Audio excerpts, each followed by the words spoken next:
ನಮ್ಮ ಬಾನುಲಿ ಕೇಂದ್ರದಿಂದ ಇನ್ನು ಮುಂದೆ ವಿದ್ಯಾರ್ಥಿಗಳ ಕರಿಯರ್ ಆಯ್ಕೆ ಮತ್ತು ತಂತ್ರಜ್ಞಾನದ ಬಳಕೆ ಕುರಿತ ವಿಶೇಷ ಕಾರ್ಯಕ್ರಮ ಪ್ರಸಾರವಾಗಲಿದೆ. ಕಾರ್ಯಕ್ರಮದಲ್ಲಿ ಭಾಗವಹಿಸಲಿದ್ದಾರೆ ಸ್ವಧರ್ಮ ಸೋಷಿಯಲ್ ಇನೋವೇಷನ್ ಪ್ರೈವೇಟ್ ಲಿಮಿಟೆಡ್ ಸಂಸ್ಥೆಯ ಸಿಇಒ ಆದ ಶ್ರೀ ಮಿಲೆಂದೇಸ್ ಐಹೊಳೆರವರು ಹಾಗೂ ಸಂಸ್ಥೆಯ ನಿರ್ದೇಶಕರಾದ ಶ್ರೀ ಕೇಶವ್ ಎಸ್ ರೆಡ್ಡಿರವರು. ಇವರನ್ನು ಸಂದರ್ಶಿಸಲಿದ್ದಾರೆ ಶ್ರೀ ಶಿವಕುಮಾರ್ ಅವರು.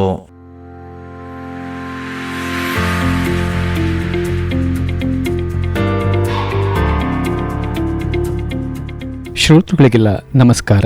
ನಾನು ನಿಮ್ಮ ಬಾನುಲಿ ಗೆಳೆಯ ಶಿವಕುಮಾರ್. ನೀವು ಕೇಳ್ತಾ ಇದ್ದೀರಾ JSS ರೇಡಿಯೋ 91.2 FM ಕಂಪನಾಂಕದಲ್ಲಿ ಮೈಸೂರಿನಿಂದ. ಶ್ರೋತೃಗಳೇ, ಇಂದಿನ ಕಾರ್ಯಕ್ರಮದಲ್ಲಿ ನಾವು ಒಂದು ವಿಶೇಷ ಹಾಗೂ ಮಹತ್ವದ ವಿಷಯ ಕುರಿತು ಮಾತನಾಡಲಿದ್ದೇವೆ. ಅದುವೇ ವಿದ್ಯಾರ್ಥಿಗಳ ಕರಿಯರ್ ಆಯ್ಕೆ ಮತ್ತು ಅದರಲ್ಲಿ ತಂತ್ರಜ್ಞಾನ ಹೇಗೆ ಸಹಾಯ ಮಾಡುತ್ತದೆ ಎಂಬುದರ ಕುರಿತು.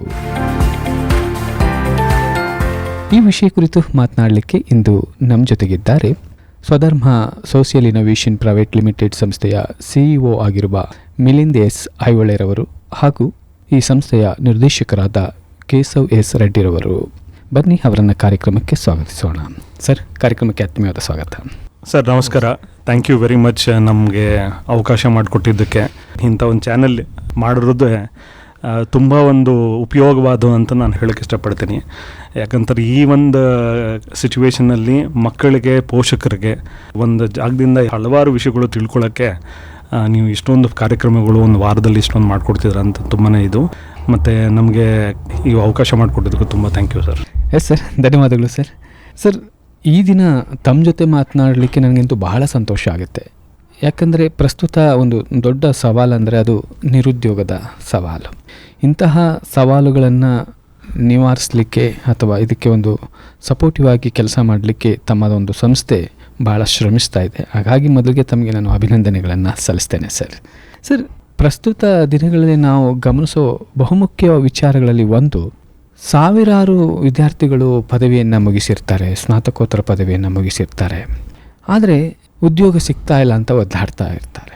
ಹೌದು. ಇದಕ್ಕೆಲ್ಲ ಪ್ರಮುಖ ಕಾರಣಗಳೇನಿದೆ ಮತ್ತು ತಮ್ಮ ಅನುಭವ ಕುರಿತು ಹಂಚ್ಕೊಳ್ಬಹುದಾ? ಸರ್, ಸ್ವಧರ್ಮ ಅಂತ ಒಂದು ಕಂಪ್ನಿ ನಾವು ಸ್ಟಾರ್ಟ್ ಮಾಡಿದ್ದು ಸ್ವಧರ್ಮ, ನಮ್ಮ ಧರ್ಮನ ಅಂತ ಅದು ಒಂದು ಬೇಸಿಕ್ ಕಾನ್ಸೆಪ್ಟ್ ಅಂತ ಸ್ಟಾರ್ಟ್ ಮಾಡಿದ್ದು. ಅಂದರೆ ನಾವು ಜೀವನದಲ್ಲಿ ನಮ್ಮ ಏನು ಕೆಲಸ ಅಥವಾ ನಮ್ಮ ಏನು ಧರ್ಮ ಇದೆ ಅದು ಮಾಡಿದ್ರೆ ನಮ್ಮ ಜೀವನ ಕಂಪ್ಲೀಟ್ ಆಗುತ್ತೆ ಅಂದ್ಬಿಟ್ಟು.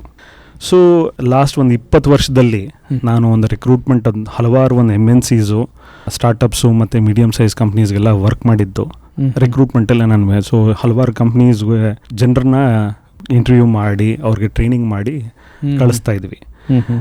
ಈಗ ಇರೋ ಪರಿಸ್ಥಿತಿಯಲ್ಲಿ ಜಾಬ್ಸ್ ಅಂತೂ ಇದಾವೆ ಸರ್, ಆದರೆ ಅದನ್ನು ತಗೊಳ್ಳೋವಂಥ ಪ್ರತಿಫಲ ಅಥವಾ ಇರೋ ಒಂದು ಎಕ್ಸ್ಪೀರಿಯನ್ಸು ಬಹಳಷ್ಟು ಕಡಿಮೆ ಮತ್ತು ತಿಳುವಳಿಕೆ ಬಹಳ ಕಡಿಮೆ ಅಂತ ಒಂದು ನಾವು ನೋಡಿದ್ದೀವಿ.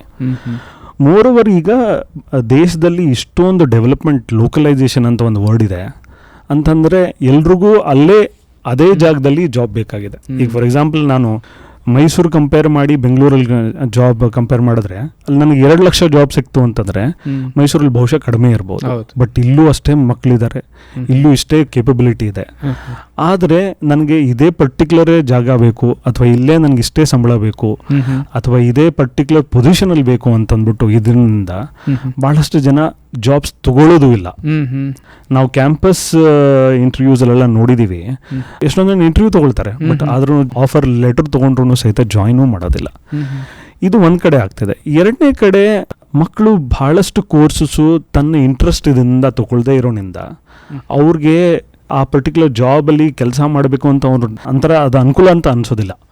ಸೊ ಫಾರ್ ಎಕ್ಸಾಂಪಲ್ ನಾನು ಎಷ್ಟೊಂದು ಜನ ಇಂಜಿನಿಯರಿಂಗ್ ಗ್ರ್ಯಾಜುಯೇಟ್ಸ್ ನೋಡಿರ್ತೀವಿ, ಇಲ್ಲ ಸರ್ ನನಗೆ ಸಾಫ್ಟ್ವೇರ್ ಏನಿದೆ ಅದು ನನಗೆ ಆಗೋದಿಲ್ಲ ಸರ್, ಸಾಫ್ಟ್ವೇರ್ ಬಿಟ್ಟು ಏನಾದರೂ ಏನಿದ್ರೆ ಹೇಳಿ ಜಾಬು, ನಾನು ಬೇಕಾದರೆ ತೊಗೊಳ್ತೀನಿ. ಯಾಕೆ ಅಂತಂದರೆ ನಮಗೆ ತಂದೆ ತಾಯಿ ಅವ್ರು ಹೇಳಿದ್ರು ಇಂಜಿನಿಯರಿಂಗ್ ಮಾಡಬೇಕಾಗಿತ್ತು, ಸಾಫ್ಟ್ವೇರ್ ತುಂಬಾ ಜಾಸ್ತಿ ಒಳ್ಳೆ ಜಾಬ್ಸ್ ಕೊಡುತ್ತೆ, ಆಚೆ ಕಡೆ ಹೋಗೋಕ್ಕೆ ಅವಕಾಶ ಸಿಗುತ್ತೆ ಅಂತ ಅಂದ್ಕೊಂಡು ಅಂಥ ಒಂದು ಸಿಚುವೇಶನ್ಸು ಆಗಿತ್ತು. ಎರಡನೇದೇನು ಅಂತಂತಂದರೆ ಕಂಪ್ನೀಸು ಈಗ ಬರ್ತಾ ಟೆಕ್ನಾಲಜಿ ಇಂಪ್ರೂವ್ಮೆಂಟ್ ಆಗ್ತಾ ಇರೋದ್ರಿಂದ ಎಕ್ಸ್ಪೆಕ್ಟೇಷನ್ಸು ತುಂಬ ಜಾಸ್ತಿ ಆಗಿಬಿಟ್ಟಿದೆ. ಸೊ ಬರೀ ಒಂದು ಗ್ರ್ಯಾಜುಯೇಷನ್ ಇರೋದು ಇಂಪಾರ್ಟೆಂಟ್ ಅಲ್ಲ, ಸ್ಕಿಲ್ಸ್ ಇರೋದು ಇಂಪಾರ್ಟೆಂಟು, ಬಹಳ ಮುಖ್ಯ ಇದೆ. ಎಷ್ಟೊಂದು ಜನ ಇಂಟರ್ನ್ಶಿಪ್ ಮಾಡಿರೋದಿಲ್ಲ, ಎಷ್ಟೊಂದು ಜನ ಆ ಪರ್ಟಿಕ್ಯುಲರ್ ಸ್ಕಿಲ್ ಪ್ರಕಾರ ಪ್ರಾಜೆಕ್ಟ್ಸ್ ಮಾಡಿರೋದಲ್ಲ, ಮಾಡಿದ್ರು ಸಹಿತ ಅವರು ಅದರದ ಕಾಂಟ್ರಿಬ್ಯೂಷನ್ ಇರಲ್ಲ. ಇಂಥ ಹಲವಾರು ವಿಷಯಗಳು ಇರೋದ್ರಿಂದ ಒಳ್ಳೆ ಸ್ಟೂಡೆಂಟ್ಸ್ ಒಳ್ಳೇದಾಗೆ ಇದು ನಡೀತಾರೆ. ಮತ್ತು ಇನ್ನೊಬ್ರು ಸ್ವಲ್ಪ ಮಟ್ಟಿಗೆ ಬಹಳಷ್ಟು ಜನ ಏನೋ ಮಾಡ್ತಾರೆ ಅಂತಂದ್ರೆ ರಾಂಗ್ ಜಾಬ್ ಕ್ಯಾಟಗರಿನೂ ತಗೊಂಡ್ಬಿಟ್ಟು ಹಲವಾರು ಸೇಲ್ಸು ಹಂಗೆ ಹಿಂಗೆ ಅಂತೆಲ್ಲ ಹೊರಟೋಗ್ತಾರೆ. ಅಂದರೆ ತಾವು ಮಾತನಾಡುವಾಗ ನನಗನ್ಸಿದ್ದು, ಒಂದು ಕೋರ್ಸ್ಗಳನ್ನು ಆಯ್ಕೆ ಮಾಡುವಾಗ ಯಾರ್ದೋ ಒಂದು ಒತ್ತಡದಿಂದ ಆಯ್ಕೆ ಮಾಡ್ಕೊಳ್ಳೋದು ಒಂದು ಭಾಗ. ಆದರೆ ಕೋರ್ಸ್ಗಳನ್ನು ಆಯ್ಕೆ ಮಾಡಿಕೊಳ್ಳುವಾಗ ನನ್ನ ಸಾಮರ್ಥ್ಯಕ್ಕೆ ಅನುಗುಣವಾಗಿ ಆಯ್ಕೆ ಮಾಡ್ಕೋಬೇಕು ಅನ್ನುವ ಒಂದು ಪರಿಜ್ಞಾನ ಅವನಿಗಿಲ್ದೇನೆ ಇರುವ. ಹೌದು. ಸೊ ಎರಡೂ ಕೂಡ ಇಲ್ಲಿ ಕಾಂಟ್ರಿಬ್ಯೂಟ್ ಮಾಡುತ್ತೆ. ಹೌದು. ಸೊ ಇಂಥ ಒಂದು ವ್ಯವಸ್ಥೆಯಲ್ಲಿ ನಾವು ಎಷ್ಟೇ ಡಿಗ್ರಿ ಮಾಸ್ಟರ್ ಡಿಗ್ರಿಗಳನ್ನು ಮಾಡಿದರೂ ಕೂಡ, ಯಾಕಂದರೆ ಅದು ಅವನ ಆಸಕ್ತಿ ಅಲ್ಲ. ಹೌದು. ಸೊ ಅದರಲ್ಲಿ ಅವರಿಗೆ ಸಾಮರ್ಥ್ಯದ ಕೊರತೆ ಇದೆ. ಸೊ ಈಗಿರುವಾಗ ತನಗೆ ಬೇಕಾದಂಥ ಕೆಲಸಗಳು ಸಿಗೋಕ್ಕೆ ಸಾಧ್ಯತೆಗಳು ಕಡಿಮೆ ಇದೆ. ಹಾಗಾಗಿ ನಾನು ಹೇಳಿದಾಗೇ ಕೆಲಸ ಇಲ್ಲ, ನಿರುದ್ಯೋಗ ಅನ್ನೋ ಒಂದು ಒದ್ದಾಡ್ತಾ ಇರ್ತೀವಿ. ಹೌದು. ಸೊ ಇಂತಹ ಎಲ್ಲ ಒಂದು ಸಂದರ್ಭದಲ್ಲಿ ನಮಗೆ ಕಾಣೋದೇನೆಂದರೆ, ಒಂದು ಆಯ್ಕೆ ಮಾಡಿಕೊಳ್ಳುವಾಗಲೇ ನನ್ನ ಇಚ್ಛೆಗೆ ಅನುಗುಣವಾಗಿ ಕೋರ್ಸನ್ನು ಆಯ್ಕೆ ಮಾಡ್ಕೊಳ್ಬೇಕು, ಅಥವಾ ಸಾಮರ್ಥ್ಯಕ್ಕೆ ಅನುಗುಣವಾಗಿ ಕೋರ್ಸನ್ನು ಆಯ್ಕೆ ಮಾಡ್ಕೊಳ್ಬೇಕು. ಜೊತೆಗೆ ಅದಕ್ಕೆ ಬೇಕಾದಂತಹ ಕೌಶಲ್ಯಗಳನ್ನು ನಾನು ಅಡಾಪ್ಟ್ ಮಾಡ್ತಾ ಹೋಗಬೇಕು ಅಂತ ಹೇಳ್ತಾ ಇದ್ದೀನಿ. Yes sir, right sir. ಇಂಥ ಸಂದರ್ಭದಲ್ಲಿ ಒಬ್ಬ ವಿದ್ಯಾರ್ಥಿಗೆ ಆ ರೀತಿಯ ಸಾಮರ್ಥ್ಯಗಳನ್ನು ಕಲ್ಪಿಸ್ಲಿಕ್ಕೆ ಅಥವಾ ಇರುವ ಸಾಮರ್ಥ್ಯವನ್ನು ಕಂಡುಕೊಳ್ಳಲಿಕ್ಕೆ ತಮ್ಮ ಸಂಸ್ಥೆ ಸ್ವಧರ್ಮ ಏನು ಕೆಲಸವನ್ನು ಮಾಡ್ತಿದೆ? ಈ ನಿಟ್ಟಿನಲ್ಲಿ ಹೇಳೋದಾದರೆ, ಮಿಲಿಂದ್ ಅವರು ಆಲ್ರೆಡಿ ಹೇಳಿದ್ರು ಸ್ವಧರ್ಮ. What is ಸ್ವಧರ್ಮ? ಸ್ವಧರ್ಮ ಅಂದರೆ ನನ್ನ ಧರ್ಮ. ನನ್ನ ಧರ್ಮ ಅಂತಂತಂದರೆ ಏನು? ಇಲ್ಲಿ ನನ್ನ ಕರ್ತವ್ಯ, ನನ್ನ ಜೀವನದ ಮೂಲ ಉದ್ದೇಶ, ನಾನು ಏನು ಮಾಡ್ಲಿಕ್ಕೆ ಬಂದೆ ಏನಿಲ್ಲ. For you to arrive it, ನೀವು ಅಲ್ಲಿ ಆ ಜಾಗಕ್ಕೆ ಬರಬೇಕು. ನನ್ನ ಜೀವನದ ಉದ್ದೇಶ ಏನು ಅಂತ ನಾನು ಕಂಡುಕೊಳ್ಬೇಕು ಅಂತಂದರೆ ಮೊದಲು ನೀನು ಯಾರು ಅಂತ ನೀವು ಅರ್ಥ ಮಾಡ್ಕೋಬೇಕು. ಈಗ ನನ್ನ ವಿಷಯಕ್ಕೆ ಬಂತಂದರೆ, ಈಗ ನಾನು ಏನು, ನನ್ನ ಸಾಮರ್ಥ್ಯ ಏನಿದೆ, so what kind of a person, ಅಂದರೆ ನಾನು ಯಾವ ಥರ ಒಬ್ಬ ಇಂಡಿವಿಜುವಲ್, ಒಬ್ಬ ನನ್ನ ವ್ಯಕ್ತಿತ್ವ ಇರ್ಬೋದು, ಓವರ್ ಆಲ್ ಪರ್ಸನಾಲಿಟಿ. ವ್ಯಕ್ತಿತ್ವ ಅಂತ ಬಂದಾಗ, ಅಥವಾ ಒಂದು ಪರ್ಸೋನಾ ಅಂತ ಬಂದಾಗ, ಒಂದು ಪರ್ಸನಾಲಿಟಿ ಅಂತ ಬಂದಾಗ, ಒಂದು ಇಂಡಿವಿಜುವಾಲಿಟಿ ಅಂತ ಬಂದಾಗ, ವ್ಯಕ್ತಿಯ ಅವನು ಒಬ್ಬ ಇಂಟ್ರೋವರ್ಟ, ಎಕ್ಸ್ಟ್ರೋವರ್ಟ. ಒಂದು 10 ಜನರ ಮುಂದೆ ಅಥವಾ ಒಂದು 100 ಜನರ ಮುಂದೆ ನಿಂತು ಮಾತಾಡಿ ಮಿಂಗಲ್ ಆಗಿ ಕೆಲಸ ಮಾಡುವಂಥ ಒಂದು ಎಬಿಲಿಟಿ ಇದೆಯಾ? So is an extrovert. He can go out with people. ಅಥವಾ ಇಂಟ್ರೋವರ್ಟ್, ನಾನು ಒಂದು ಕೋಣೆಯಲ್ಲಿ ಕೂತ್ಕೊಂಡು ನನಗೆ ಬೇಕಾಗಿದ್ದ ಒಂದು ವ್ಯವಸ್ಥೆ ನನ್ನಲ್ಲಿ ಇದ್ದಾಗ ನಾನು ಒಬ್ಬನೇ ಕೂತ್ಕೊಂಡು ನಾನು ಒಂದಷ್ಟು ರಿಸರ್ಚ್ ಮಾಡುವಂಥದ್ದು, ಅಥವಾ ಏನಾದ್ರು ಒಂದು ಇನ್ನೋವೇಟ್ ಮಾಡುವಂಥದ್ದು, ಅಥವಾ ಏನೋ ಒಂದು ಕಾಂಟ್ರಿಬ್ಯೂಟ್ ಮಾಡುವಂಥದ್ದು, ಬಿಲ್ಡ್ ಮಾಡುವಂಥದ್ದು ಸಾಕಷ್ಟಿದ್ದಾವೆ. ಸೊ ಇಂಟ್ರೋವರ್ಟು ಎಕ್ಸ್ಟ್ರೋವರ್ಟು ಅಂತಲ್ಲ, ಅವ್ರಿಗಿರುವಂಥ ಸ್ಟ್ರೆಂತ್ಸ್ ಅವ್ರಿಗಿರುತ್ತೆ, ಇವ್ರಿಗಿರುವಂಥ ಸ್ಟ್ರೆಂತ್ಸ್ ಇವ್ರಿಗಿರುತ್ತೆ. ಮೊದಲನೇದಾಗಿ ನಮ್ಮ personality, so introvert, extrovert. So apart from this, ಇದಾದ ಮೇಲೆ ನಿಮ್ಮ ಇಂಟ್ರೆಸ್ಟ್ ಏನಿದೆ, ಸ್ವಾಭಾವಿಕವಾಗಿ ನಿಮ್ಮಲ್ಲಿ ಇರ್ತಕ್ಕಂಥ ಇಂಟ್ರೆಸ್ಟ್ ಏನು, ಸೊ ನಾನು ಏನು ಇಷ್ಟಪಟ್ಟು ಮಾಡ್ತೀನಿ, ಅಥವಾ ನನಗೆ ಎಲ್ಲಿ ಆಸಕ್ತಿ ಹೆಚ್ಚಾಗಿದೆ, ನನಗೆ ಮುಂದಿನ ಒಂದು ಧ್ಯೇಯ ಏನಿದೆ, ಸೊ ಇರುತ್ತೆ. ನ್ಯಾಚುರಲ್ ಆಗಿ ಬರ್ತಕ್ಕಂಥ ಇನ್ಸ್ಟಿಂಕ್ಟ್ಸು ಇರ್ತವೆ. ಸೊ ಅದು ಒಂದು ಇಂಟ್ರೆಸ್ಟ್, ಅದನ್ನ ಅನಲೈಸ್ ಮಾಡಬೇಕು. ಪರ್ಸನಾಲಿಟಿ ಒಂದು ಕಡೆ, ಇಂಟ್ರೆಸ್ಟ್ ಒಂದು ಕಡೆ. ಇದರ ನಂತರ ನಾವೇನು ಮಾಡಬೇಕು, ನಮ್ಮ ಲರ್ನಿಂಗ್ ಎಬಿಲಿಟಿ ಎಲ್ಲಿದೆ. ಈಗ ಫಾರ್ ಎಕ್ಸಾಂಪಲ್, ಈಗ ನಾನು ಮಾಡಿ ಕಲಿಯೋವಂಥವ್ನು, ನನಗೆ ಕಣ್ಣು ಮುಂದೆ ನಿದರ್ಶನ ಬೇಕು. ಸೊ ನನ್ನ ಕಣ್ಣು ಮುಂದೆ ಏನಾದ್ರು ನಡೆದ್ರೆ ನಾನು ನೋಡಿ ಕಲ್ತ್ಕೋತೀನಿ, ಮಾಡಿ ಕಲ್ತ್ಕೋತೀನಿ. ಸೊ ಬರೀ ನೋಡ್ಕೊಂಡೇ ಕಲಿಯೋಂಥವ್ರು ಇರ್ತಾರೆ, ಅವ್ರು ವಿಜುವಲಿಸ್ಟಿಕ್ ಇರ್ತಾರೆ. ಅವರು ಕೆಲವರು ಕೇಳಿ ಕಲ್ತ್ಕೊಳ್ತಾರೆ. ಸೊ ಕ್ಲಾಸ್ ರೂಮಲ್ಲಿ ಪಾಠ ಮಾಡ್ತಾ ಇರ್ಬೇಕಾದ್ರೆ ಎಲ್ಲ ಗ್ರಾಸ್ ಮಾಡ್ಕೊಳ್ಳೋಂಥ ಕೆಪಾಸಿಟಿ ಕೆಲವ್ರಿಗೆ ಇರ್ತದೆ. ಸೊ ಅವ್ರು ಆಡಿಟ್ರಿ ಇರ್ತಾರೆ. ಮತ್ತೆ ಬಂದರೆ ಬರೆದು ಓದಿ ಕಲ್ತ್ಕೊಳ್ಳೋ ಅಂತ ಜನ ಸಪ್ರೇಟ್ ಆಗಿರ್ತಾರೆ. ಅವ್ರು ಬರಿಬೇಕು, ಓದಬೇಕು, ನೋಟ್ಸ್ ಮಾಡಬೇಕು, ಆಮೇಲೆ ಕಲಿತಾರೆ. ಕೆಲವರು ಅವರು ರೀಡ್ ಅಂಡ್ ರೈಟ್ ಕ್ಯಾಟಗರಿ ಬರ್ತಾರೆ. ಇನ್ನು ಕೆಲವರು ಕೈನೆಸ್ಥೆಟಿಕ್ ಅಂತಂದ್ರೆ ಮಾಡಿನೇ ಕಲಿಬೇಕು. Until unless they personally try that and experience ಮಾಡಿ ನೋಡೋವರೆಗೂ ಅವ್ರಿಗೆ ಅರ್ಥ ಆಗೋದಿಲ್ಲ, ಕಾನ್ಫಿಡೆನ್ಸ್ ಬರೋದಿಲ್ಲ ಮುಖ್ಯವಾಗಿ. ಸೊ ಇದು ಲರ್ನಿಂಗ್ ಕರ್ವ್. ಸೊ ಈಗ ಪರ್ಸನಾಲಿಟಿ ನೋಡಿದ್ವಿ, ಮತ್ತೆ ಇಂಟ್ರೆಸ್ಟ್ ನಾವು ನೋಡಬೇಕು, ಮತ್ತೆ ಅವ್ರ ಲರ್ನಿಂಗ್ ಎಬಿಲಿಟೀಸ್ ಏನಿದೆ ಅದನ್ನ ನೋಡಬೇಕು. ಸೊ ಇಂಟ್ರೆಸ್ಟ್ ಅಂತ ಬಂದಾಗ ನಮಗೆ ಕೆರಿಯರ್ ಮೋಟಿವೇಟರ್ಸ್ ಕೂಡ, ಜೀವನದ ಮೌಲ್ಯಗಳೇನಿದಾವೆ, ಮತ್ತೆ ಅವ್ರು ಏನು ಎಕ್ಸ್ಪೆಕ್ಟ್ ಮಾಡ್ತಾರೆ out of their job, work environment ಇರ್ಬೋದು, ಏನು ಕಾಂಟ್ರಿಬ್ಯೂಟ್ ಮಾಡಕ್ಕೆ ಹೊರಟಿದ್ದಾರೆ. ಸೊ ಇಂಟ್ರೆಸ್ಟ್ ಏನಕ್ಕೆ ಬರುತ್ತೆ sir? Until unless they contribute something to the society or to the company they are working for. So ಅವಾಗ ಕೆರಿಯರ್ ಮೋಟಿವೇಟರ್ಸ್ ತುಂಬಾ ಇರ್ತವೆ. ಅಂದ್ರೆ ತಾವು ಮಾತನಾಡೋದನ್ನ ಕೇಳಿದ್ರೆ ಇವತ್ತಿಗೆ ಏನ್ ಸಮಸ್ಯೆಗಳು ಕಾಣಿಸ್ತಾ ಇದೆ ವಿದ್ಯಾರ್ಥಿಗಳಲ್ಲಿ? ಅಂದ್ರೆ ವಿದ್ಯಾರ್ಥಿ ಕೇಂದ್ರಿತ ಅಧ್ಯಯನ ಅಥವಾ ಟೀಚಿಂಗ್ ಕೊರತೆ ಇರಬಹುದು. ಅಂದರೆ ತನಗೆ ತನ್ನ ಆಸಕ್ತಿ ಏನಿದೆ ಅಥವಾ ಸ್ಟ್ರೆಂತ್ ಏನಿದೆ ಅದನ್ನು ಪರಿಚಯ ಇಲ್ಲದೇನೆ ಇಲ್ದೇ ಇರ್ಬೋದು, ಇರ್ಬೋದು. ಅದನ್ನ ಪರಿಚಯ ಮಾಡುವಂತ ಶಿಕ್ಷಕರು ಮಾರ್ಗದರ್ಶಕರು ಸಿಗದೇನೆ ಕೂಡ ಇರಬಹುದು. ಹೌದು. ಸೊ ಇವೆರಡನ್ನೂ ಮನಗಂಡಂತ ತಮ್ಮ ಸಂಸ್ಥೆ ಬಹುಶಃ ಇದನ್ನ ವಿದ್ಯಾರ್ಥಿಗಳಲ್ಲಿ ಆರಂಭಿಕ ಹಂತದಿಂದನೇ ಪರಿಚಯಿಸಬೇಕು. ಹೌದು. ಸೊ ಅವರ ಸ್ಟ್ರೆಂತನ್ನು ಅವ್ರಿಗೆ ಪರಿಚಯಿಸಬೇಕು ಮತ್ತು ಇರುವಂಥ ಅವಕಾಶಗಳ ಬಗ್ಗೆ ತಿಳಿಸ್ಕೊಡ್ಬೇಕು ಅನ್ನುವ ಉದ್ದೇಶದಿಂದ ಸೊ ತಮ್ಮ ಸಂಸ್ಥೆ ಆರಂಭ ಆಗಿದೆ ಅಂತ ತಾವು ಹೇಳ್ತಾ ಇದ್ರಿ. ಖಂಡಿತ ಸರ್, ಮತ್ತಷ್ಟು ತಮ್ಮ ಜೊತೆನೆ ಮಾತನಾಡ್ತೀನಿ. ಆದರೆ ಮಿಲಿಂದ್ ಸರ್, ಇವತ್ತಿಗೆ ವಿದ್ಯಾರ್ಥಿಗಳು ನಿರುದ್ಯೋಗಿಗಳಾಗಿ ಕನ್ವರ್ಟ್ ಆಗಲಿಕ್ಕೆ ಬಹುಮುಖ್ಯ ಕಾರಣ ಸೊ ತಾವು ಹೇಳಿದ್ರಿ ಸ್ವಧರ್ಮ, ಅಂದರೆ ನನ್ನ ಕಾಯಕ ಏನಿದೆ ಅದನ್ನು ಸಂಪೂರ್ಣವಾಗಿ ಅಚ್ಚುಕಟ್ಟಾಗಿ ಶ್ರದ್ಧೆಯಿಂದ ಪ್ರೀತಿಯಿಂದ ಮಾಡಿದರೆ ಬಹುಶಃ ಅದು ನನ್ನ ಕೈ ಹಿಡಿಯುತ್ತೆ. ಸೊ ಒಂದು ಫಸ್ಟ್ ಆಫ್ ಆಲ್ ನನಗದು ಇಷ್ಟನೇ ಇಲ್ಲದೇ ಇರುವಂಥ ಕೆಲಸ ಆಯ್ಕೆ ಆಗಿರುತ್ತೆ. ಇನ್ನೊಂದು ಇಷ್ಟ ಇದ್ದರೂ ಕೂಡ ಅದಕ್ಕೆ ಬೇಕಾದಂಥ ಕಾಳಜಿ, ಪ್ರೀತಿ, ಶ್ರದ್ಧೆ, ಡೆಡಿಕೇಶನ್ಸ್ನ ಕೊಡದೇ ಇರೋದು ಕೂಡ ಕಾರಣ ಆಗುತ್ತೆ. ಸೊ ಆ ನಿಟ್ಟಿನಲ್ಲಿ ನೋಡೋದಾದರೆ ಇವತ್ತಿನ ಶಿಕ್ಷಣ ವ್ಯವಸ್ಥೆಯಲ್ಲಿ ಏನೆಲ್ಲ ಬದಲಾಗಬೇಕು ಅಂತ ಅನ್ಸುತ್ತೆ ತಮಗೆ? ತುಂಬ ಒಳ್ಳೆಯ ಕ್ವಶನ್ ಕೇಳಿದ್ರಿ ನೀವು ತಾವು. ಆ್ಯಕ್ಚುಲಿ ಈಗ ನಮ್ಮ ಇರೋ ಒಂದು ಎಜುಕೇಷನ್ ಸಿಸ್ಟಮ್ ನಿಜ ಹೇಳಿದ್ರೆ ಪೂರ್ತಿ ಒಂದು ಗ್ಲೋಬಲ್ ಅಂದರೆ ಪೂರ್ತಿ ವರ್ಲ್ಡಲ್ಲಿ ಯಾವುದೇ ದೊಡ್ಡ ಕಂಪ್ನೀಸಲ್ಲಿ ತೊಗೊಳ್ಳಿ, ಎಲ್ಲ CEOಸು ಮೇಜರಾಗಿ ಟಾಪ್ 10 CEOs ಎಲ್ಲ ಇರೋದು ನಮ್ಮ ಇಂಡಿಯನ್ ಎಜುಕೇಷನ್ ಸಿಸ್ಟಮ್ನೇ ಇರೋದು. ಗೂಗಲ್ ತಗೊಳ್ಳಿ, ಮೈಕ್ರೋಸಾಫ್ಟ್ ತಗೊಳ್ಳಿ, ಅಡೋಬೆ ತಗೊಳ್ಳಿ, IBM ತಗೊಳ್ಳಿ, ಇದೆಲ್ಲ ಏನು ತೋರಿಸುತ್ತೆ ಅಂತಂದರೆ ನಮ್ಮ ಎಜುಕೇಷನ್ ಸಿಸ್ಟಮ್ ಚೆನ್ನಾಗಿದೆ, ಬಹಳಷ್ಟು ಜನ ಇಂಟೆಲಿಜೆಂಟ್ ಇದ್ದಾರೆ. ಆದರೆ there are certain people who are not able to make the right choices. ಮತ್ತು ನನ್ನ ಒಂದು ಒತ್ತಡದಿಂದ ಅಥವಾ ಒಂದು ಏನೋ ಒಂದು ಕಂಪ್ಯಾರಿಸನ್ನಿಂದ ನಾನು ಏನೋ ಒಂದು ಮಾಡ್ಕೊಂಡು ಹೋಗೋದ್ರಿಂದ ಸೊ ಇಂಥ ಪ್ರಾಬ್ಲಮ್ಸ್ ಆಗ್ತದೆ. ಈಗ ಎಜುಕೇಷನ್ ಸಿಸ್ಟಮ್ ನಮಗೇನಂತ ಅನ್ಸುತ್ತಂತಂದರೆ ಮೇಜರಾಗಿ ಸ್ವಲ್ಪ ಮಟ್ಟಕ್ಕೆ if at a very early stage, ಯಾಕಂದರೆ ಒಂದು ಟೀಚರ್ಸೇ ಇರಲಿ ಅಥವಾ ಪೋಷಕರಾದರೂ ಇರಲಿ, ಸ್ವಲ್ಪ ಸ್ಪೆಂಡ್ ಟೈಮು ಮೊದಲನೇ ಅದೇ ಹೇಳ್ತಾರಲ್ಲ ಒಂದು ಕನ್ನಡದಲ್ಲಿ ಮಾತು, 3 ವರ್ಷದ ಬುದ್ಧಿ 100 ವರ್ಷ ತನಕ ಅಂತ. ಅದೇ ಥರ ಒಂದು 8ನೇ 9ನೇ ಅಥವಾ 10ನೇ ಕ್ಲಾಸ್ದಲ್ಲಿ ನಾವು ಮೊದಲೇ ತನ್ನ ಮಕ್ಕಳಿಗೆ ಯಾವೊಂದು ಗುರಿಯಲ್ಲಿ ಅಥವಾ ಯಾವುದೊಂದು ಇದು ಅಟ್ಲೀಸ್ಟ್ ಅವೇರ್ನೆಸ್, ನಾನು ಹೇಳ್ತಿರೋದು ಪ್ರೆಷರ್ ಅಂತಲ್ಲ, ಒಂದು ಅವೇರ್ನೆಸ್ ಮಾತ್ರ ಕ್ರಿಯೇಟ್ ಮಾಡಿದ್ರೆ ಮಗು ಅದೇ ಥರ ಓದ್ಕೊಂಡು ಅದೇ ಒಂದು ಇಂಟ್ರೆಸ್ಟ್ನಲ್ಲಿ ಚೆನ್ನಾಗಿ ಬೆಳ್ಕೊಂಡು ಹೋಗ್ತಾ ಇದೆ. ಮತ್ತು ಈಗ ಮೊದಲಿನಕ್ಕಿಂತ ಈಗ ಕೋರ್ಸ್ಗಳು ಬರೀ 3 ಅಥವಾ 4 ಥರ ಇಲ್ಲ, ಈಗ 300 ಕೋರ್ಸಸ್ ಬೇರೆ ಬೇರೆ ಥರ ಇದ್ದಾವೆ. ಈ 300 ಕೋರ್ಸಸ್ಸು 3000 ಬೇರೆ ಬೇರೆ ಜಾಬ್ ಕ್ಯಾಟಗರೀಸ್ನ ಕ್ರಿಯೇಟ್ ಮಾಡಿದೆ.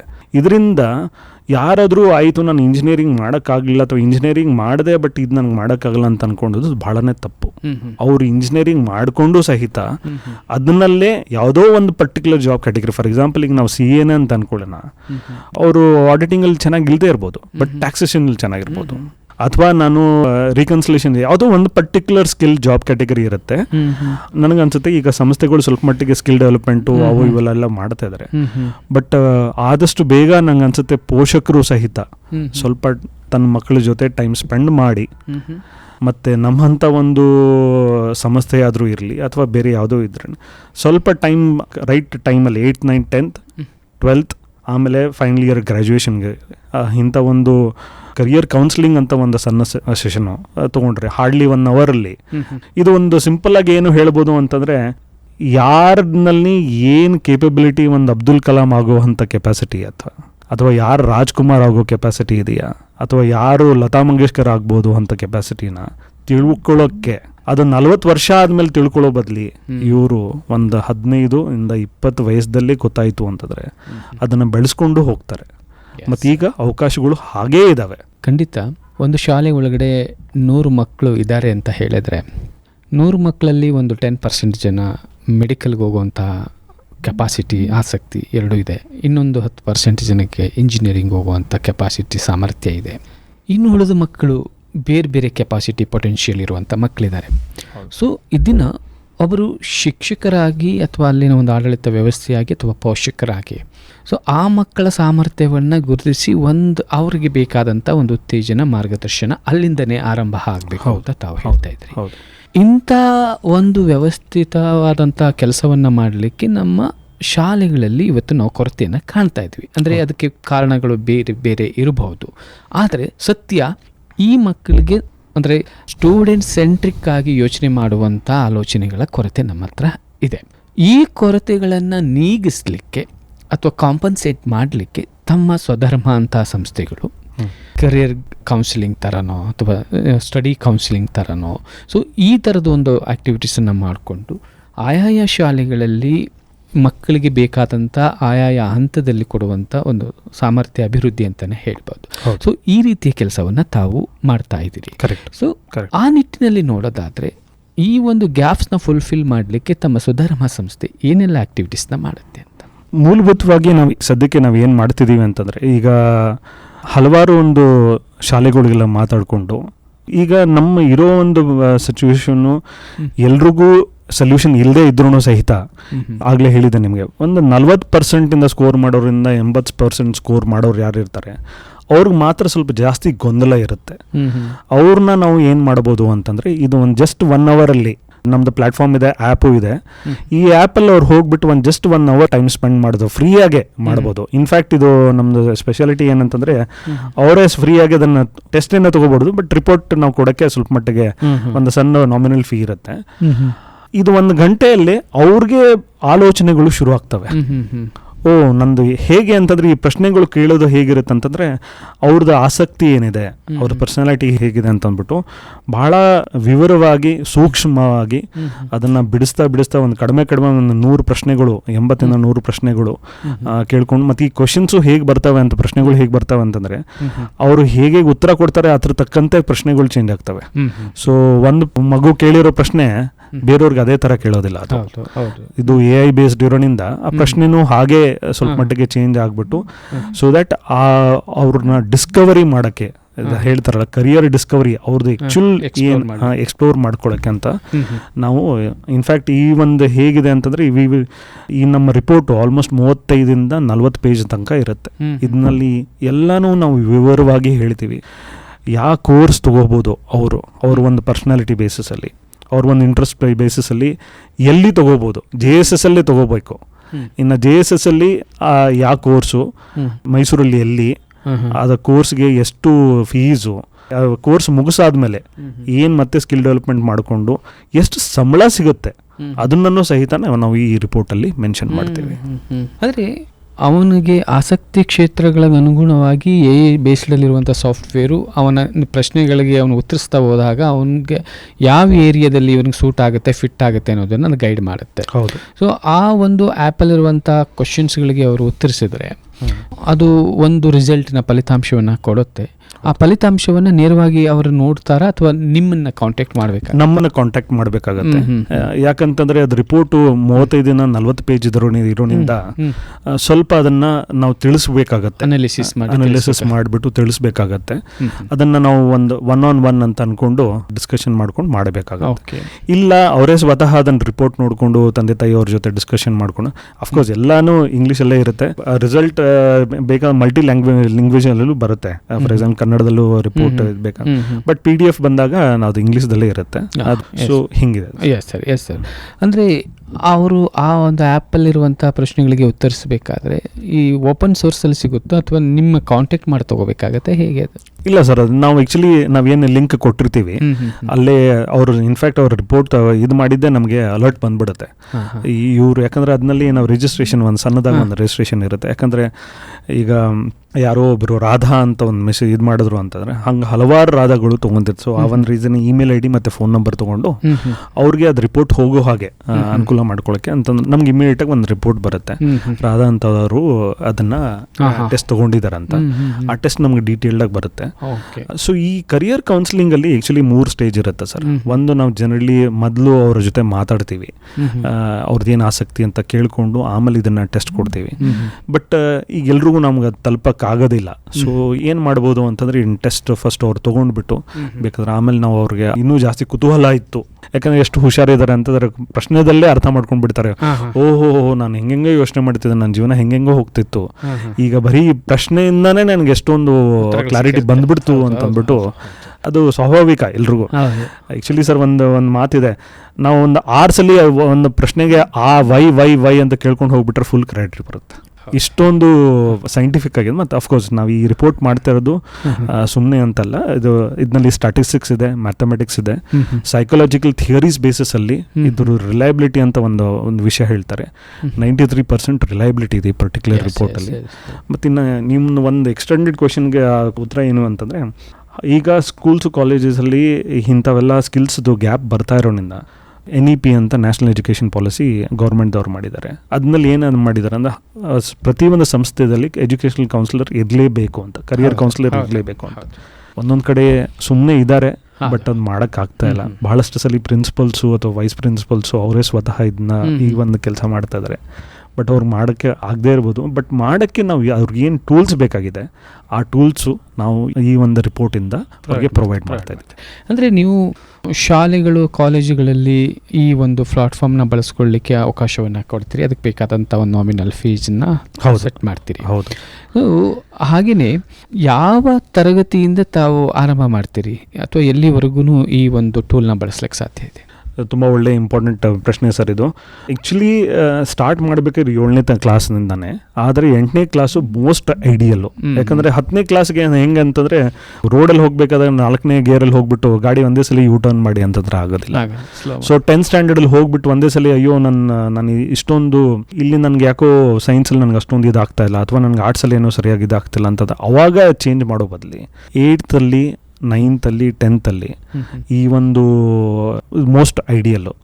ಬಹಳಷ್ಟು ಜನ ಆಲ್ರೆಡಿ ಈಗ 12th ಇರ್ತಾರೆ. 12th ಸಹಿತ ಯಾವ ಕೋರ್ಸ್ ನಾನು ತೊಗೊಂಡ್ರೆ ಅದು ಇದೆ ಅಂತ, ಅಥವಾ ಭಾಳಷ್ಟು ಜನ ಫೈನಲ್ ಇಯರಲ್ಲಿ ಇರ್ತಾರೆ. ಇಷ್ಟೆಲ್ಲ ಮಾಡಿದ್ರು ಸಹಿತ ನಾನು ಯಾವ ಜಾಬ್ ಕ್ಯಾಟಗರಿ ತೊಗೋಬೇಕು. ಸೊ ಈ 3 ಮೇಜರ್ ಜಂಕ್ಷನ್, ಒಂದು 8th 9th 10th ಹೈಯರ್ ಪ್ರೈಮರಿಯಲ್ಲಿ, ಆಮೇಲೆ ನೆಕ್ಸ್ಟು 12th ಆಮೇಲೆ ಫೈನಲ್ ಇಯರ್ ಗ್ರ್ಯಾಜುಯೇಷನ್. ಸೊ ಈ 3 ವಿಷಯದಲ್ಲಿ ನಾವು ಹೆಲ್ಪ್ ಮಾಡ್ಬೋದು. ಬರೀ ಸ್ಟೂಡೆಂಟ್ಸ್ಗಷ್ಟೇ ಅಲ್ಲ, ಈಗ ಗ್ರಾಜುಯೇಷನ್ ಆಯಿತು, ಪೋಸ್ಟ್ ಗ್ರಾಜುಯೇಷನ್ ಮಾಡಿದ್ರು, ಅಥವಾ ಜಾಬಲ್ಲಿದ್ದಾರೆ, ಒಂದು 10-15 ವರ್ಷ ಎಕ್ಸ್ಪೀರಿಯನ್ಸು ಬಂದಿದೆ ಅವರಿಗೆ, ಬಟ್ ಎಲ್ಲೋ ಅವರಿಗೆ ಕಂಫರ್ಟಬಲ್ ಇರಲ್ಲ. ಸೊ ಏನೋ ಒಂಥರ ಕಷ್ಟಪಟ್ಕೊಂಡು ಕೆಲಸ ಮಾಡ್ತಾ ಇರ್ತಾರೆ, ಇಷ್ಟಪಟ್ಕೊಂಡು ಕೆಲಸ ಮಾಡೋದಿಲ್ಲ. ಯಾಕೆ ಕಷ್ಟಪಡ್ತಾ ಇರ್ತಾರೆ ಅಂತಂದ್ರೆ ಅವ್ರು ಮುಂದೆ ಮಾಡಿದ ಚಾಯ್ಸು ಕರೆಕ್ಟ್ ಆಗಿರೋದಿಲ್ಲ. ಹಾಗಾಗಿ ಕೆಲವರಿಗೆ ಮಿಡ್ ಕೆರಿಯರ್ ಅಲ್ಲಿ ಕ್ರೈಸಿಸ್ ಬರುತ್ತೆ. ಒಂದು 10-15 ವರ್ಷ ಆಗಿರುತ್ತೆ, ಒಂದು 20 ವರ್ಷನೇ ಆಗಿರ್ಬೋದು.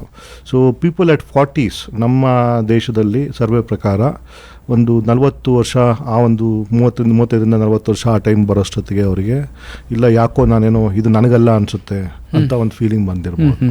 They want to change. ಅಲ್ಲಿ ಎಲ್ಲೋ ಅವರು ಮತ್ತೆ ಎಲ್ಲೋ ಒಂದು ಬೇರೆ ಕಡೆ ಹೋಗಬೇಕು, ಬೇರೆ ಏನಾದ್ರು ಮಾಡಬೇಕು, ಇಲ್ಲ ಒಂದು ವೃತ್ತಿಪರವಾಗಿ ಆಗಿರ್ಬೋದು ಅಥವಾ ಒಂದು ಬಿಸ್ನೆಸ್ ವೈಸ್ ಕೂಡ ಆಗಿರ್ಬೋದು.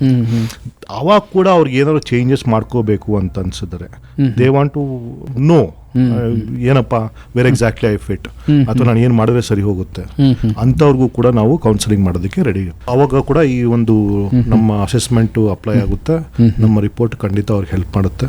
ಎಸ್, ಅಂದರೆ ಒಂದು ಯಾವುದಾದ್ರೂ ಆಯ್ಕೆ ಮಾಡ್ಕೊಳ್ಳೋಕೆ ಮುಂಚೆ ಏನೆಲ್ಲ ಆಯ್ಕೆ ಮಾಡ್ಕೊಳ್ಬೇಕು ಅನ್ನುವ ಒಂದು ಮಾರ್ಗದರ್ಶನ ತಮ್ಮಿಂದ ಸಿಗುತ್ತೆ. ಜೊತೆಗೆ ಈಗಾಗಲೇ ಆಯ್ಕೆ ಮಾಡಿಕೊಂಡು ರಾಂಗ್ ಸೆಲೆಕ್ಷನ್ ಮಾಡ್ಕೊಂಡಿರೋ ವ್ಯಕ್ತಿಗಳಿಗೂ ಕೂಡ ಮತ್ತೆ ಡೈವರ್ಷನ್ ತಗೊಳ್ಳೋಕ್ಕೂ ಕೂಡ ಇಲ್ಲಿ ಅವಕಾಶಗಳು ಇರುತ್ತೆ. ಇಬ್ಬರಿಗೂ ಸಹ ಅವಕಾಶಗಳನ್ನು ತಾವು ಕಲ್ಪಿಸ್ತಾ ಇದ್ದೀರಿ. ಎಸ್ ಸರ್, ಈ ನಿಟ್ಟಲ್ಲಿ ಒಂದು ಒಳ್ಳೆ ಉತ್ತಮವಾದ ಒಂದು ಸಾಫ್ಟ್ವೇರ್ ಥ್ರೂ ಅಥವಾ AI ಮುಖಾಂತರ ತಾವು ಒಂದು ಒಳ್ಳೆ ಆ್ಯಪನ್ನು ಇಂಟ್ರೊಡ್ಯೂಸ್ ಮಾಡಿದಿರಿ, ಅಸೆಸ್ಮೆಂಟನ್ನು ಮಾಡಲಿಕ್ಕೆ ಅವಕಾಶಗಳನ್ನ ಕಲ್ಪಿಸಿದಿರಿ.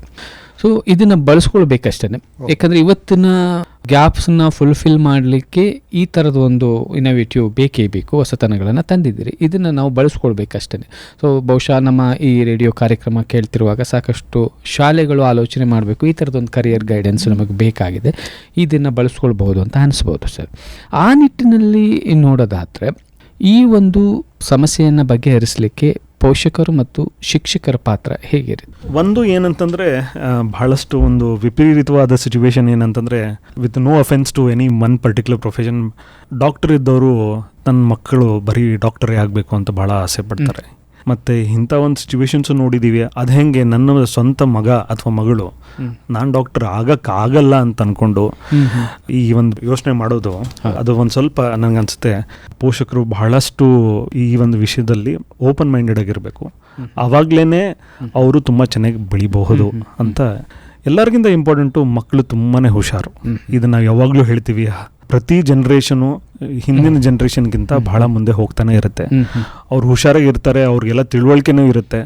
ಸ್ವಲ್ಪ ಮಟ್ಟಿಗೆ ನಾವು ಅವ್ರಿಗೆ ಕರೆಕ್ಟಾಗಿ ದಾರಿ, ಅದೇ ಹೇಳ್ತಾರಲ್ಲ ಗುರು ಮತ್ತು ಗುರಿ, ಈ ಎರಡು ವಿಷಯದಲ್ಲಿ ಸರಿಯಾಗಿತ್ತು ಅಂತಂದ್ರೆ ನಂಗೆ ಅನ್ಸುತ್ತೆ.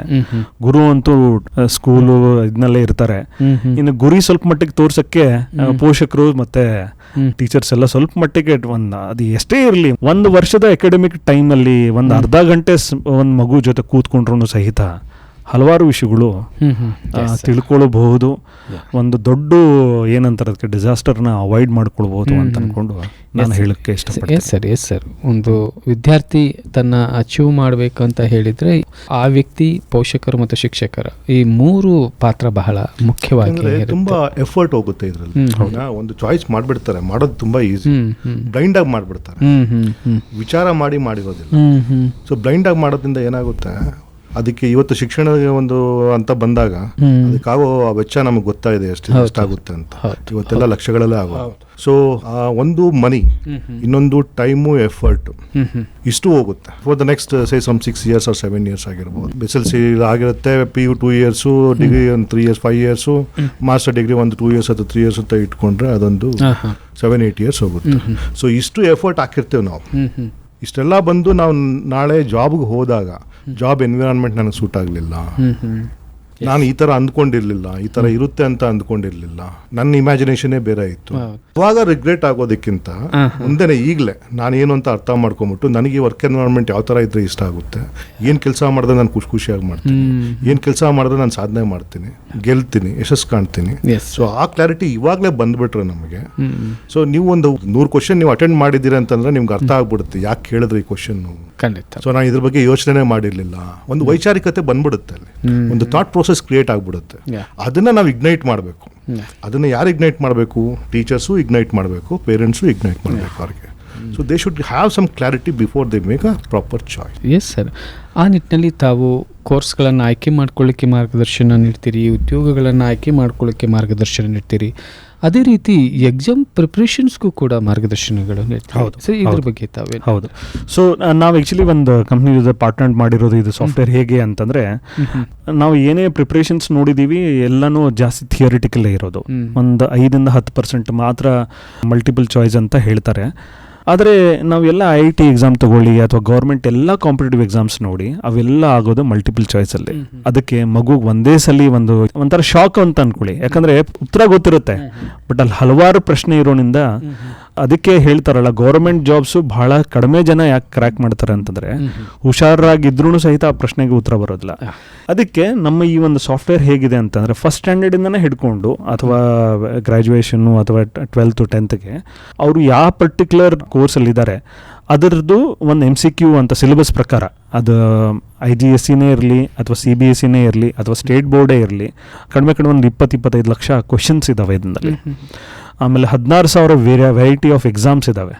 ಸೊ ಯಾರಾದರೂ ಒಂದು ರೈಲ್ವೇಸ್ ಎಕ್ಸಾಮ್ಸ್ ಬರೀಬೇಕು ಅಥವಾ ಸ್ಟಾಫ್ ಸೆಲೆಕ್ಷನ್ ಎಕ್ಸಾಮ್ ಬರೀಬೇಕು ಅಥವಾ ಗೌರ್ಮೆಂಟ್ದು ಯಾವುದಾದ್ರು ಲೆಕ್ಚರ್ ಟೀಚರ್ಸ್ ಎಕ್ಸಾಮ್ಸ್ ಅಂತ ಹೇಳ್ತಾರೆ. IASಗೆ ನಮ್ಗೆ ಇನ್ನೂ ಸ್ವಲ್ಪ ನಾವು ಅದನ್ನು ಬೆಳೆಸಬೇಕು. ಸೊ IAS ಬಟ್ ಹಳೆ ಕ್ವೆಶನ್ ಪೇಪರ್ಸ್ ಆದರೂ ಇರಲಿ. ಸೊ ಇದು ಹೇಗೆ ಅಂತಂದರೆ, ಒಂದು ಮಾಕ್ ಎಕ್ಸಾಮ್ ತೊಗೊಂಡಂಗೆ. ಸೊ ನಾನು ಎಕ್ಸಾಮ್ ತೊಗೊಳೋಕ್ಕಿಂತ ಸ್ವಲ್ಪ ಮುಂಚೆನೇ ನಾನು ಒಂದು ಎಕ್ಸಾಮ್ ತೊಗೊಂಡು ನಾನು ಎಷ್ಟು ಸ್ಕೋರ್ ಮಾಡ್ತಾ ಇದ್ದೀನಿ ಅಂತ. ಯಾಕಂದರೆ ಹಲವಾರು ಎಕ್ಸಾಮ್ಸಲ್ಲಿ ನೆಗೆಟಿವ್ ಕರೆಕ್ಷನ್ಸ್ ಅಂತ ಒಂದಿರುತ್ತೆ, ಅದು ನಿಮಗೂ ಗೊತ್ತಿರಬೇಕು. ಒಂದೊಂದು ಕಡೆ ಅರ್ಧ ಮಾರ್ಕ್ಸ್ ಇರುತ್ತೆ, ಒಂದೊಂದು ಕಡೆ ಕ್ವಾರ್ಟರ್ ಮಾರ್ಕ್ಸ್ ಅಂತ ಇರುತ್ತೆ. ಸೊ ಆ ಒಂದು ಎಕ್ಸಾಮ್ ಪ್ರಕಾರ ಅದಕ್ಕೆ ಎಷ್ಟು ಒಂದು ಟೈಮ್ ಬೇಕು ತಕ್ಕಂತೆ ಈ ಒಂದು ಎಕ್ಸಾಮ್ ಆ್ಯಕ್ಚುಲಿ ಇದು ಮಾಡಿದ್ವಿ. ಮತ್ತು ಇದ್ರಲ್ಲಿ ಏನು ಸ್ಪೆಷಾಲಿಟಿ ಏನಂತಂದರೆ, ಒಂದು ಲೋವರ್ ಗ್ರೇಡ್ ಕ್ಲಾಸಲ್ಲಿ ಇರೋರು ಅಥವಾ ಯಾರೋ ಒಂದು 7ನೇ ಕ್ಲಾಸು ಅಥವಾ 10ನೇ ಕ್ಲಾಸಲ್ಲಿ ಇರೋರು, ಅವರು ಬೇಕಾದರೆ ಹೈಯರ್ ಕ್ಲಾಸಲ್ಲೂ ಎಕ್ಸಾಮ್ಸ್ ತೊಗೋಬೋದು. ನಂದು ಎಷ್ಟು ಕೆಪಾಸಿಟಿ ಇದೆ, ಸೊ 9ನೇ ಕ್ಲಾಸ್ದವರು 10ನೇ ಕ್ಲಾಸ್ದು ಎಕ್ಸಾಮ್ಸ್ ತೊಗೋಬೋದು. ಅವರ ಕೆಪಾಸಿಟಿ ಅಥವಾ ಅವರ ಬ್ರೈಟ್ನೆಸ್ ನೋಡಿಕೊಂಡು ಬೇಸ್ಡ್ ಆನ್ ದಟ್ ಅವ್ರಿಗೆ ಪ್ರಿಪರೇಷನ್ ಇದಾಗುತ್ತೆ.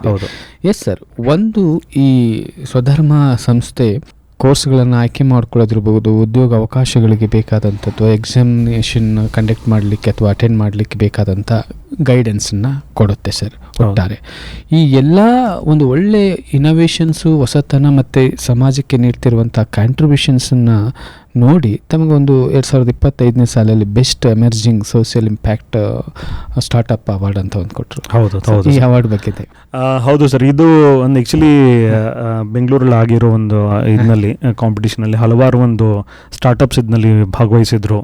ಅದರಲ್ಲಿ ನಾವು ಏನೇನು ಮಾಡ್ತಾ ಇದ್ದೀವಿ ಅದರಲ್ಲಿ ಹಲವಾರು ಒಂದು ವಿಷಯದಲ್ಲಿ ಚೆಕ್ ಮಾಡ್ತಾರೆ. ಇನೋವೇಷನ್ ಎಷ್ಟಿದೆ, ಇದು ಸೋಷಿಯಲ್ ಇಂಪ್ಯಾಕ್ಟ್ಗೆ ಎಷ್ಟು ಇದಾಗ್ತಿದೆ, ಸೊಸೈಟಿಗೆ ಎಷ್ಟು ಹೆಲ್ಪ್ ಆಗ್ತಿದೆ ಅಂತಂದ. ಮತ್ತು ಕೇಶವ್ ರೆಡ್ಡಿ ಅವರ ಎಲ್ಲ ಹಲವಾರು ಒಂದು ಎಕ್ಸ್ಪೀರಿಯನ್ಸ್ ಇಷ್ಟು ಒಂದು ಲಾಸ್ಟ್ ಒಂದು 20 ವರ್ಷದಲ್ಲಿ ಇರೋದು ಇಷ್ಟೇ ಅಲ್ಲ ಸರ್, ಎಜುಕೇಷನ್ನು, ನಮ್ಮ ಕರಿಯರು ಮತ್ತು ಜಾಬ್ಸೇ ಇರೋದು. ಸೊ ಈ ಒಂದೆಲ್ಲ ವಿಷಯಗಳು ನಾವು ಸ್ವಲ್ಪ ಮಟ್ಟಿಗೆ ನಮ್ಮ ಸರ್ವಿಸಸ್ಸು ಮತ್ತು ನಮ್ಮ ಸಾಫ್ಟ್ವೇರಿಂದ ಇದು ಮಾಡ್ತಾ ಇರೋದ್ರಿಂದ ನಮಗೆ ಈ ಒಂದು ಅವಾರ್ಡ್ ಕೊಟ್ಟಿದ್ರು. ತುಂಬಾ ಸ್ಪೆಷಲ್ ಮೂಮೆಂಟ್ ಅಂತ ಹೇಳ್ತೀನಿ. ಮೋರೋವರ್ ಈ ಸರ್ವಿಸಸ್ ಏನು ನಾವು ಕೊಡಕ್ಕೆ ಶುರು ಹಚ್ಕೊಂಡಿದ್ದೀವಿ, it is the need of the ಹೌದು, ಬೇಕಾಗಿ ಅತ್ಯವಶ್ಯಕವಾಗಿರತಕ್ಕಂಥ ಒಂದು ಸರ್ವಿಸಸ್ ಇಲ್ಲ ಅಂತಂತಂದ್ರೆ ಸುಮ್ಮನೆ ಬ್ಲೈಂಡ್ ಆಗಿ ಅಥವಾ ಏನೋ ಒಂದು ಪ್ರೆಷರ್ ಇಂದ ಅಥವಾ ಇವತ್ತಿನ ಟ್ರೆಂಡಿಂಗ್ ಏನಿದೆ ಅದನ್ನ ಆಧಾರ ಇಟ್ಕೊಂಡು ಸುಮ್ಮನೆ ಹೇಗೇಗೋ ಚಾಯ್ಸಸ್ ಮಾಡೋದ್ರಿಂದ ಮುಂದಕ್ಕೆ ಸ್ವಲ್ಪ ಅಡಚಣೆ. ಅಂದ್ರೆ ನಿಮ್ದು ಜೆನ್ಯೂನ್ ಆಗಿ ಇರುವಂತ ವಾಸ್ತವ ಪರಿಸ್ಥಿತಿಗೆ ಏನ್ ಬೇಕಿದೆ, ಸೊ ಅದನ್ನ ಕೊಟ್ಟಿದ್ದೀರಿ, ಸಮಾಜಕ್ಕೆ ಕಾಂಟ್ರಿಬ್ಯೂಟ್ ಮಾಡಿದ್ರೆ ಬಹುಶಃ ಅದ್ರ ಬೇಸಿಸ್ ಮೇಲೆ ತಮಗೆ ಆ ಒಂದು ನಿಟ್ಟಲ್ಲಿ ಕೂಡ ನಾವು ಸೆಲೆಕ್ಟ್ ಆಗೋದಕ್ಕೆ ಕಾರಣ ಅನುಕೂಲ ಆಗಿದೆ. ಎಸ್ ಸರ್, ಖಂಡಿತ ಸರ್, ಖಂಡಿತ. ಈ ಸಮಾಜಕ್ಕೆ ಇವತ್ತಿಗೆ ಏನ್ ಬೇಕಿದೆಯೋ ಅದನ್ನ ಕೊಡೋ ನಿಟ್ಟಿನಲ್ಲಿ ನಮಗೂ ತೃಪ್ತಿ ಸಿಗುತ್ತೆ ಮತ್ತು ಸಮಾಜಕ್ಕೂ ಒಂದು ಉದ್ದೇಶ ಪೂರೈಸಲಿಕ್ಕೆ ಸಾಧ್ಯ ಆಗುತ್ತೆ ಅಂತ ನಾನು ಕೂಡ ಅಂದ್ಕೊಳ್ತೀನಿ ಸರ್. ಆ ನಿಟ್ಟಲ್ಲಿ ತಮಗೆ ಸಿಕ್ಕಂಥ ಅವಾರ್ಡು ನನಗೂ ಕೂಡ ಭಾಳ ಸಂತೋಷ ಕೊಟ್ಟಿದೆ ಸರ್. ಸರ್, ಒಟ್ಟಾರೆ ಹೇಳೋದಾದರೆ ಈ ಸ್ವಧರ್ಮ ಸಂಸ್ಥೆಯ ಇನಿಷಿಯೇಟಿವ್ ಕುರಿತಂತೆ ನಮ್ಮ ಕೇಳುಗರಿಗೆ, ಪೋಷಕರಿಗೆ, ಶಿಕ್ಷಕರಿಗೆ ಹಾಗೂ ವಿದ್ಯಾರ್ಥಿಗಳಿಗೆ ಏನು ಹೇಳಕ್ಕೆ ಇಷ್ಟಪಡ್ತೀರಿ ರೆಡ್ಡಿ ಸರ್? ಪೋಷಕರಿಗಾಗಲಿ, ಶಿಕ್ಷಕರಿಗಾಗಲಿ ಅಥವಾ ನಮ್ಮ ವಿದ್ಯಾರ್ಥಿಗಳಿಗಾಗಲಿ ಒಂದು ಕೋರ್ಸ್ನ ಸೆಲೆಕ್ಷನ್ ಮಾಡ್ಕೊಳ್ಳೋದಕ್ಕಿಂತ ಮುಂಚೆ, ಒಂದು ದಾರಿಯನ್ನು ಹಿಡಿಯುವುದಕ್ಕಿಂತ ಮುಂಚೆ ಅದಕ್ಕೆ ಬೇಕಾಗಿರ್ತಕ್ಕಂಥ ವೈಚಾರಿಕತೆ ಅಥವಾ ತಿಳುವಳಿಕೆ, ಅವೇರ್ನೆಸ್ಸು ಮತ್ತು ನಮ್ಮ ಒಂದು ಆಸಕ್ತಿ ಎಲ್ಲವನ್ನು ತಿಳ್ಕೋಬೇಕು. ಅಥವಾ ನಾನು ಯಾರು ಅಂತ ನಾನು ಫಸ್ಟ್ ಅನಲೈಸ್ ಮಾಡಿಕೊಂಡು ತಿಳ್ಕೊಂಡು ಅದರ ಪ್ರಕಾರ ನಾವು ನಮ್ಮ ಮುಂದಿನ ಹೆಜ್ಜೆಯನ್ನು ಇಡಬೇಕಾಗಿರ್ತಕ್ಕಂಥ ಒಂದು ಅಡ್ವೈಸ್ನ ನಾನು ಸ್ಟೂಡೆಂಟ್ಸ್ಗೆ ಕೊಡೋಕ್ಕೆ ಇಷ್ಟಪಡ್ತೀನಿ. ಸರ್, ಮಿಲನ್ ಸರ್, ತಾವು ಕೊನೆಯದಾಗಿ ಏನು ಹೇಳಕ್ಕೆ ಇಷ್ಟಪಡ್ತೀರಿ? ಸದ್ಗುರುದ ಒಂದು ವಿಷಯ ಹೇಳಕ್ಕೆ ಇಷ್ಟಪಡ್ತೀನಿ. We are in mistake land ಅಂತ. ಇಷ್ಟೊಂದು ಹಲವಾರು ನಮ್ಮ ಟ್ರೆಡಿಷನ್ ಮೇಲೆ, ನಮ್ಮ ಕಂಟ್ರಿ ಮೇಲೆ ಇಷ್ಟೊಂದೆಲ್ಲ ಇದಾದ್ರೂ ಸಹಿತ ನಾವಿನ್ನೂ ಸದ್ಯಕ್ಕೆ ನಮ್ಮ ಒಂದು ಕಲ್ಚರು ಹಾಗೆ ನಡೀತಾನೆ ಇದೆ ಅಂತಂದ್ರೆ ಅರ್ಥ ಎಲ್ರಿಗೂ ಅವಕಾಶ 100% ಇದ್ದೇ ಇದೆ.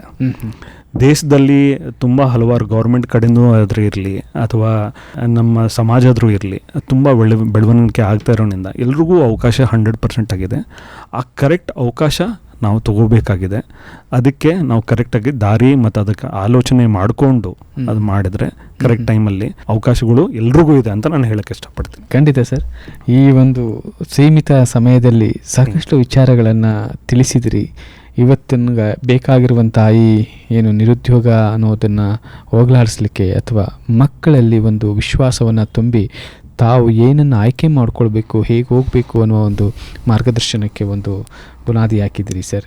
ಖಂಡಿತ ಇದನ್ನು ಕೇವಲ ರೇಡಿಯೋ ಥ್ರೂ ಕೇಳೋದಷ್ಟೇ ಅಲ್ಲದೆ ಆಯಾಯ ಶಾಲೆಗಳು ತಮ್ಮ ಒಂದು ಇನೋವೇಷನ್ಸ್ನ ಬಳಸ್ಕೊಂಡು ಮಕ್ಕಳಿಗೆ ಒಂದು ಮಾರ್ಗದರ್ಶನ ನೀಡಲಿ ಅಂತ ನಾನು ಕೂಡ ಭಾವಿಸ್ಕೊಳ್ತೀನಿ ಸರ್. ಕಾರ್ಯಕ್ರಮದಲ್ಲಿ ಭಾಗಿಯಾಗಿದ್ದಕ್ಕಾಗಿ, ತಮ್ಮ ಎಲ್ಲ ಅನುಭವಗಳನ್ನು ಹಂಚ್ಕೊಂಡಿದ್ದಕ್ಕಾಗಿ ನಮ್ಮ ಕೇಳುಗರ ಪರವಾಗಿ ಹೃತ್ಪೂರ್ವಕ ಧನ್ಯವಾದಗಳು ಸರ್. ಧನ್ಯವಾದಗಳು ಸರ್. ನಮಗೂ ಈ ಥರ ಒಂದು ಅವಕಾಶ ಕೊಟ್ಟು ನಮ್ಮನ್ನ ಈ ಥರ ರೆಕಗ್ನೈಸ್ ಮಾಡಿದ್ದಕ್ಕೆ ತುಂಬ thank you very much sir. ಧನ್ಯವಾದ ಸರ್. ಶ್ರೋತೃಗಳೇ, ಇಷ್ಟೊತ್ತು ತಾವು ಕೇಳ್ತಾ ಇದ್ರಿ ವಿದ್ಯಾರ್ಥಿಗಳ ಕರಿಯರ್ ಆಯ್ಕೆ ಮತ್ತು ಅದರಲ್ಲಿ ತಂತ್ರಜ್ಞಾನ ಹೇಗೆ ಸಹಾಯ ಮಾಡುತ್ತೆ ಎನ್ನುವ ಕುರಿತು ನಾವು ಮಾತನಾಡ್ತಾ ಇದ್ವಿ.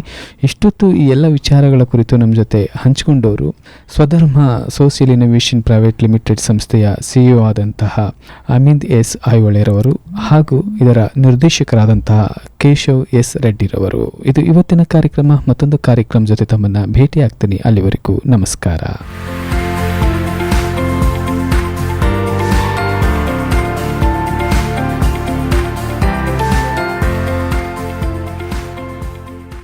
ಪ್ರಿಯ ಕೆಳುಗರೆ, ಇದುವರೆಗೂ ವಿದ್ಯಾರ್ಥಿಗಳ ಕರಿಯರ್ ಆಯ್ಕೆ ಮತ್ತು ತಂತ್ರಜ್ಞಾನ ಬಳಕೆ ಕುರಿತ ವಿಶೇಷ ಕಾರ್ಯಕ್ರಮವನ್ನು ಕೇಳಿದಿರಿ. ಕಾರ್ಯಕ್ರಮದಲ್ಲಿ ಭಾಗವಹಿಸಿದ್ದವರು ಸ್ವಧರ್ಮ ಸೋಷಿಯಲ್ ಇನೋವೇಷನ್ ಪ್ರೈವೇಟ್ ಲಿಮಿಟೆಡ್ ಸಂಸ್ಥೆಯ CEO ಆದ ಶ್ರೀ ಮಿಲೆಂತೇಸ್ ಐಹೊಳೆರವರು ಮತ್ತು ಸಂಸ್ಥೆಯ ನಿರ್ದೇಶಕರಾದ ಶ್ರೀ ಕೇಶವ್ ಎಸ್ ರೆಡ್ಡಿರವರು. ಇವರನ್ನು ಸಂದರ್ಶಿಸಿದವರು ಶ್ರೀ ಶಿವಕುಮಾರ್ ಅವರು.